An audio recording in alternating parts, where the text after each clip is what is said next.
দারুণ একটা অভিজ্ঞতা, অসাধারণ লাগছে উদয়পুর সি বিচে।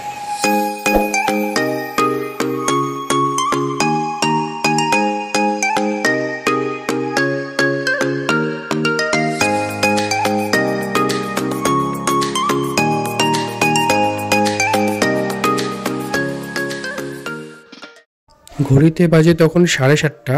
আমাদের 1 2 3 4 6 সরাইঘাট এক্সপ্রেস ছিল। ট্রেন প্ল্যাটফর্ম নাম্বার 5-এ 7 মিনিট দেরি করে ঢুকেছিল।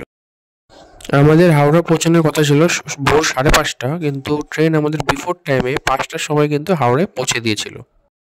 ভোরবেলা হাওড়া নেমে সামান্য একটু ব্রেকফাস্ট করে প্ল্যাটফর্ম নাম্বার 19 থেকে 1 2 8 5 7 আপ তাম্রলিপ্ত এক্সপ্রেস ধরি। তাম্রলিপ্ত এক্সপ্রেস হাওড়া টু দীঘার 2S টিকিট মূল্য 105 টাকা করে প্রতিজন।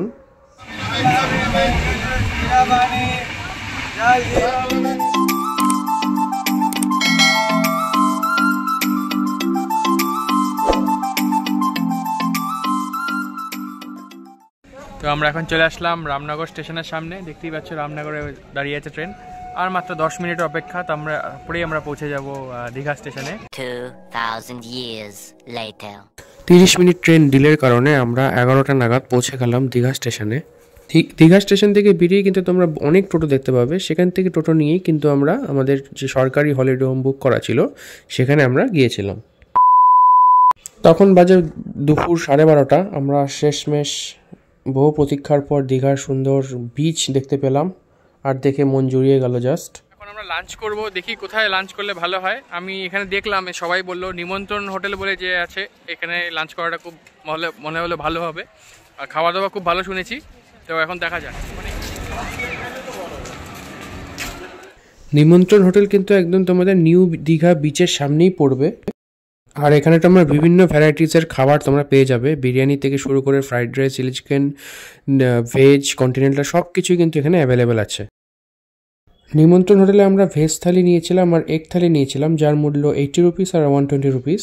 কিন্তু প্রাইস অনুযায়ী তোমরা যদি দেখো অনেকটা কিন্তু পরিমাণে ওরা সার্ভ করছে, আর খাবার মানও যথেষ্ট ভালো। তো আমাদের খাওয়া এখন হয়ে গেল। নিমন্ত্রণ হোটেলে খেলাম, দেখতেই পাচ্ছ পিছনে হোর্ডিং আছে। নিমন্ত্রণ হোটেলে খেলাম, খুব ভালো লাগলো। না একদম ঘরোয়াও না, একদম রিচ খাওয়াও না, একদম মাঝারির মধ্যে, খুব ভালো খেতে, খুব ভালো খেলাম। তোমরা কিন্তু নিশ্চয়ই আসতে পারো এখানে। আমি কোনো পেইড প্রমোশন করছি না, বাট আমার ভালো লেগেছে খেয়ে, আমার খুবই স্ট্যান্ডার্ড লেগেছে খাবারটা, তাই আমি আপনাকে সাজেস্ট করছি। আর খাওয়া দাওয়ার চিপও আছে, বাজেট ফ্রেন্ডলিও আছে, কোনো হাইফাই দাম না। নিশ্চয়ই এখানে চেক আউট করতে একদম ভুলবে না। লাঞ্চের পরেই আমরা চলে গেছিলাম অমরাবতী পার্কে। নিউ দীঘা সি বিচ থেকে খুব কাছেই একটা সুন্দর ছোট উদ্যান, যার টিকিট মূল্য মাথাপিছু 10 টাকা করে।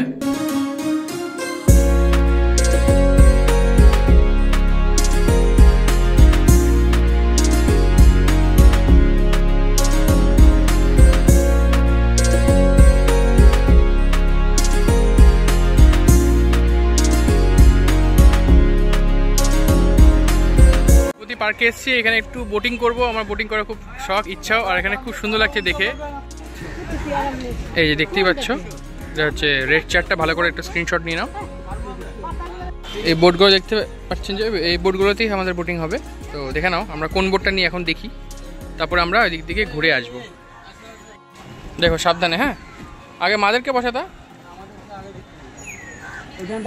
এখন আমরা জলের মাঝে এখন আমরা বোটিং করছি, দেখতেই পাচ্ছ প্যাডেল বোট, প্যাডেল করে করে। তো পিছনে জল, ওই দেখো উপর দিয়ে রোপও যাচ্ছে, আর আমরা নিচে বোটিং করছি, খুব সুন্দর লাগছে দেখতে। চলে আসলাম ওল্ড দীঘাটা আমরা এক্সপ্লোর করব। আমরা এতক্ষণ নিউ দীঘাতে ছিলাম, এখন শুনেছি বিকালবেলা ওল্ড দীঘাটা খুব ভালো লাগে। তো এখন আমরা ওল্ড দীঘাটা এক্সপ্লোর করব। এখন প্রথমে একটা চা খেয়ে নিই, এখন বিকাল বাজে।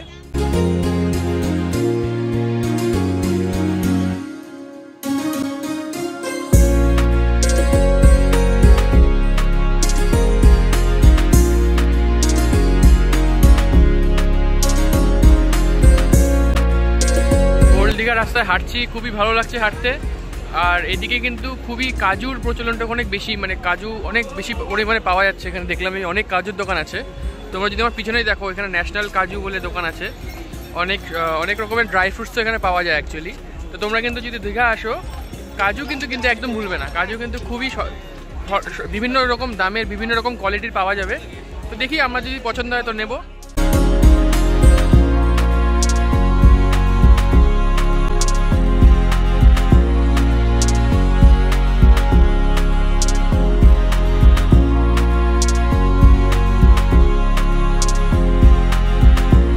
এখন চলে আসলাম ঢেউসাগর পার্ক, যেটা সবাই বলে বিকালে আসার জন্য। আমরাও তার ভাবলাম যে বিকালেই যাই, এখন লাইট টাইট দেয় খুব সুন্দর, দেখতেই পাচ্ছ পিছনে আছে ঢেউসাগর পার্ক।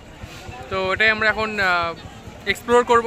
তো ঢেউসাগরের টিকিট পেয়ে গেছি 10 টাকা করে, এক একজনের 10 টাকা করে দাম।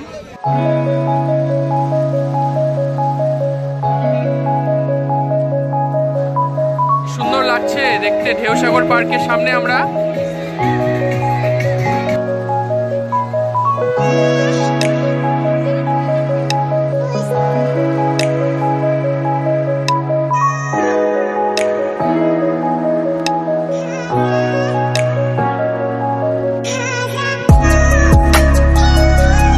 ঢেউসাগর পার্কের ভিতরে আছি, অপূর্ব সুন্দর লাগছে, এত হ্যাপিনিং এর জায়গাটা, চারিদিকে লাইট আলো আর কিচ্ছু না, শুধু আলো আর আলো, এত সুন্দর লাগছে দেখতে। আমি নিশ্চয়ই তোমাদেরকে রেকমেন্ড করবো এখানে আসার জন্য, রাত্রিবেলাটা বিশেষ করে অনবদ্য লাগবে। তোমরা একবার দেখো চারিপাশটা কি লাগছে।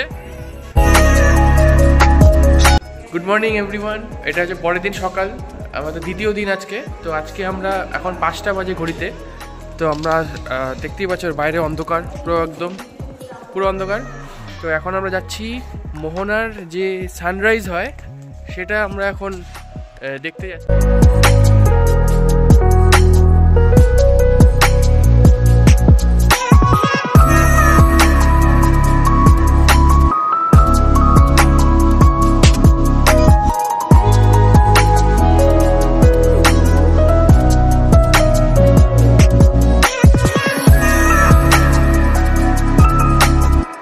মোহনার যে লাস্ট পয়েন্টটা সেখানে আমি চলে এসেছি, দেখতে পাচ্ছি ওই দিক দিয়ে হেঁটে আমরা একদম লাস্ট পয়েন্ট, যেটা একদম লাস্ট, যেখানে যতটা আমি পসিবল আসতে পেরেছি এসেছি তোমাদের জন্য দেখানোর জন্য। এটা তো এন্ড পয়েন্ট, এখনই আমরা সূর্যটা উইটনেস করব।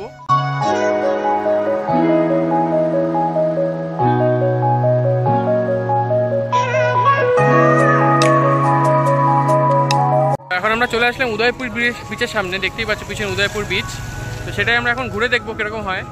এখন আমরা অফিসিয়ালি উড়িষ্যাতেই আছি, কারণ যা সাইনবোর্ড দেখলাম সবই উড়িয়া ভাষাতে লেখা।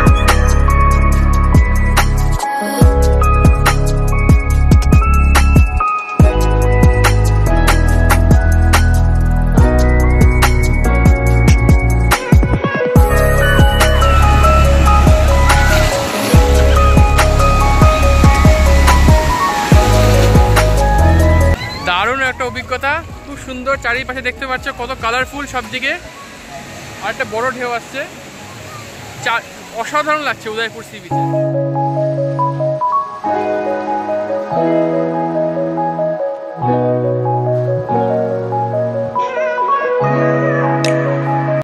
তো আমরা এখন তালসারি চলে আসলাম, তালসারিটা ঘুরবো। মোটামুটি 7 কিলোমিটার কি 8 কিলোমিটার মতন হবে উদয়পুর বিচ থেকে আসা।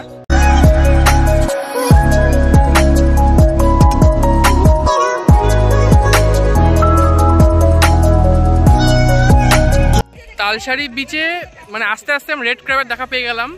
তো এটার জন্য প্লিজ একটা লাইক করে দিও, কিন্তু সবাই কিন্তু দেখতে পায় না, এখানেই বলেছে, কারণ এরা মানুষের সামনে আসে না। এটা খুব ভালো লাগলো দেখে, রেড ক্র্যাবের দর্শন পেলাম, অনেক সামনে থেকে ছবি তুললাম, খুব ভালো লাগলো।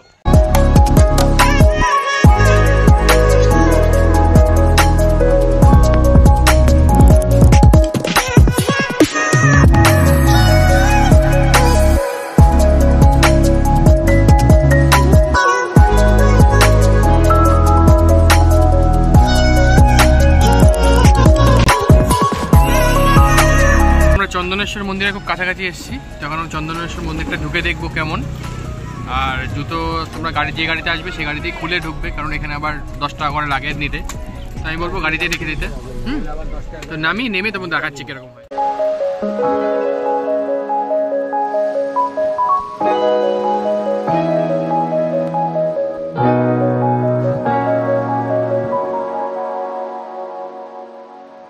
তোমরা যদি কেউ এখানে পুজো দিতে চাও, এখানে এন্ট্রি ফিস 50 রুপিস, দর্শনের জন্য 50 টাকা লাগে, আর তার সাথে প্রসাদও দেয়।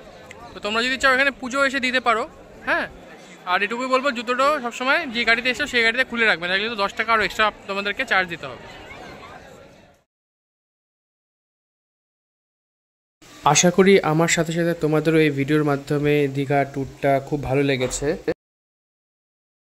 ভিডিওটা যদি তোমাদের একটু ভালো লেগে থাকে তো প্লিজ লাইক কমেন্ট শেয়ার করতে একদম ভুলবে না, আর সাবস্ক্রাইবটা আবশ্যিক, এটা করতেই হবে।